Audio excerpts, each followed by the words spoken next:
समस्याएं इनके साथ है, सामाजिक कमजोरी, आर्थिक कमजोरी, बौद्धिक क्षमताएं नहीं, तो इन सब चीज से इसको कवर करने का एक प्रयास था। लेकिन इन कानूनों के बावजूद, इन एक्ट के बावजूद सड़कें बन रही हैं, रेल लाइनें बिछ रही हैं, उद्योग भी लग रहे हैं और उद्योग लगे भी, खनन कार्य भी हो रहे हैं, चाहे वो संथाल परगना में हो या छोटा नागपुर में हो। कहाँ बाधा है? तो आप ये बता रहे हैं कि ये जो टेनेंसी एक्ट है, इनके तहत किसी भी तरीके से कोई भी बाधा स्टेट की इंडस्ट्रियल डेवलपमेंट में नहीं आएगी? बिल्कुल नहीं। अब मैं इस बात को नहीं मानता। बशर्ते आप बहुत सारे लोगों ने जरूर उद्योग के नाम पर लोगों से जमीन ठगने का प्रयास किया है। अगर ऐसे लोग आएंगे तो स्वाभाविक रूप से वो चीजें, उसका परिणाम अच्छा नहीं होगा। तो ऐसे चीजों पर ही हम आगे क्यों काम करें? आज हम तो देश की लगभग 40% जो खनिज संपदा है वो यहाँ पर है, झारखंड में। 24 डिस्ट्रिक्ट आपकी हैं, कई चैलेंजेस आपके सामने हैं। दो आपके टेनेंसी एक्ट यहाँ पर चल रहे हैं, छोटा नागपुर टेनेंसी एक्ट और संथाल परगना टेनेंसी एक्ट, और दोनों काफी उनकी रिस्ट्रिक्शन बहुत टाइट है उनकी, कि ट्राइबल को जमीन दे सकते हैं। संथाल परगना एक्ट में तो ट्राइबल को भी परमिशन के साथ जमीन दे सकते हैं, डीसी अगर उसको अप्रूव करेंगे और पूरा उसके डॉक्यूमेंट सारे चेक किए जाएंगे।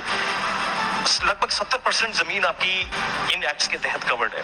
तो एक तरफ आप एक पुश लेकर चल रहे हैं कि हमने स्टेट को डेवलप करना है, दूसरी तरफ आपके ये एक्ट्स लागू हैं यहाँ पर, जिसके चलते दिक्कत आएगी कि हम जमीन कैसे दे पाएंगे, इंडस्ट्रीज कैसे यहाँ पर झारखंड में आ पाएंगी।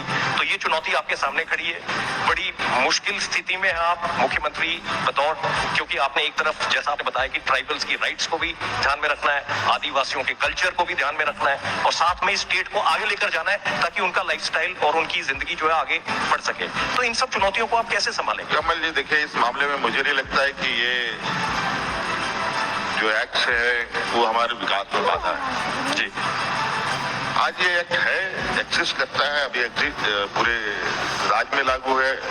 ये जरूर है कि ये आदिवासी के हितों को लेकर के ये कानून बने, और कई हद तक ये सफल भी रहा, और कई हद तक थोड़ा उसमें लोगों ने उसे गलत इंटरप्रिटेशन भी करने का प्रयास किया। क्योंकि ये समूह एक ऐसा समूह देश का है जहां कई समस्याएं इनके साथ है, सामाजिक कमजोरी, आर्थिक कमजोरी, बौद्धिक क्षमताएं नहीं, तो इन सब चीज से इसको कवर करने का एक प्रयास था।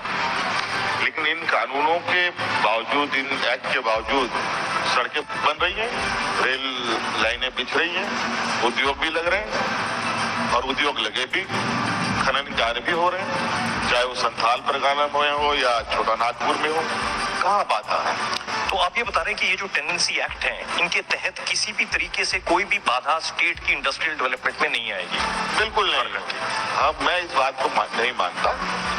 बशर्ते आप बहुत सारे लोगों ने जरूर उद्योग के नाम पर लोगों से जमीन ठगने का प्रयास किया है। अगर ऐसे लोग आएंगे तो स्वाभाविक रूप से वो चीजें, उसका परिणाम अच्छा नहीं होगा।